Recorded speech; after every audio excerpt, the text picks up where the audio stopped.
या दूसरे कम्युनिस्ट देशों में जाते थे। एक समय दिल्ली में मजाक चलता था कि मॉस्को में बारिश होती है तो भारत के कम्युनिस्ट दिल्ली में छाता लगा लेते हैं। ये थी सोवियत संघ पर इनकी निर्भरता। सोवियत संघ पर निर्भरता थी, उसके बाद सोवियत संघ टूट गया तो अब चीन पर निर्भरता है। आप कम्युनिस्ट पार्टी के चाहे सीपीआई हो चाहे सीपीएम हो, एक नेता से चीन के खिलाफ बयान दिलाकर देख लीजिए, एक शब्द नहीं बोलेंगे। लेकिन प्रधानमंत्री नरेंद्र मोदी पर सवाल उठाएंगे कि वो चीन के खिलाफ क्यों नहीं बोल रहे।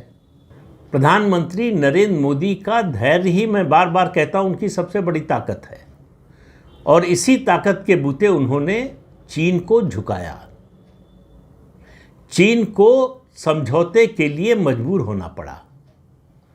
और इसी का नतीजा हम देख रहे हैं। डोनाल्ड ट्रंप का जो बदला हुआ स्वरूप, उनकी जो बदली हुई भाषा है, वो इसीलिए कि अगर प्रधानमंत्री नरेंद्र मोदी ने पलटकर गाली का जवाब गाली से दे दिया होता तो आज ये स्थिति नहीं आती। लेकिन आज बात इन दो संगठनों की हो रही है।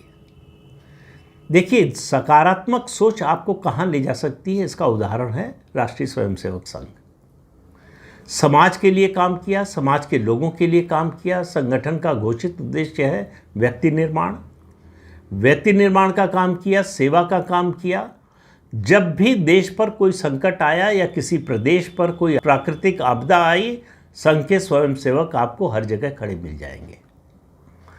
34 साल लगातार सत्ता में रहने का मौका मिला सीपीआई सीपीएम को पश्चिम बंगाल में। क्या किया? पूरे प्रदेश को बर्बाद कर दिया। जितनी इंडस्ट्री थी छोड़कर भाग गई या बंद हो गई।